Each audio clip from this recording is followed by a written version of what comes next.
ஏற்ற தாழ்வுக்கென்றே பிறந்தவர்கள் திராவிட மாடல் அரசை நடத்துபவர்கள் என்று பாஜக ஒருங்கிணைப்பு குழு தலைவர் ஹெச் ராஜா தெரிவித்துள்ளார். மதுரையில் செய்தியாளர்களை சந்தித்து பேசிய ஹெச் ராஜா, முதல்வர் மு.க.ஸ்டாலின் பங்கேற்ற நிகழ்ச்சியில் கருப்பு துப்பட்டா அணிந்து வந்ததற்கு கல்லூரி மாணவிகளுக்கு அனுமதி மறுக்கப்பட்டதை தான் வன்மையாக கண்டிப்பதாக தெரிவித்தார். மேலும் ஏற்ற தாழ்வுக்கென்றே பிறந்தவர்கள்தான் திராவிட மாடல் அரசை நடத்துபவர்கள் என ஹெச் ராஜா சாடினார். அதோடு தமிழகத்தில் போதைப் பொருள் பாலியல் வன்கொடுமை சம்பவம் அதிகரித்து விட்டதாக தெரிவித்தார்.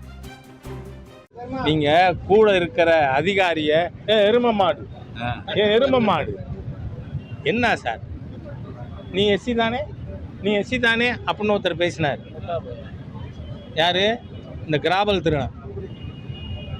இந்த மாதிரி இவங்க திராவிடியன் ஸ்டாக்ல அதோட ஒரு அமைச்சர் என்ன பண்றார், நல்ல நண்பர் தான் எனக்கு, அவர் அந்த கொடுத்த மனுவை பேப்பரை சுருட்டி தலையில ஒரு அடி அடிக்கிறார். இதெல்லாம் திராவிடியன் ஸ்டாக் அப்படித்தான் இருக்கும். இவங்கள்ட்ட ஏற்றத்தாழ்வுக்கென பிறந்தவர்கள் திராவிடியன் ஸ்டாக். அவங்கள்ட்ட சமத்துவமே கிடையாது, சமூக நீதி கிடையாது.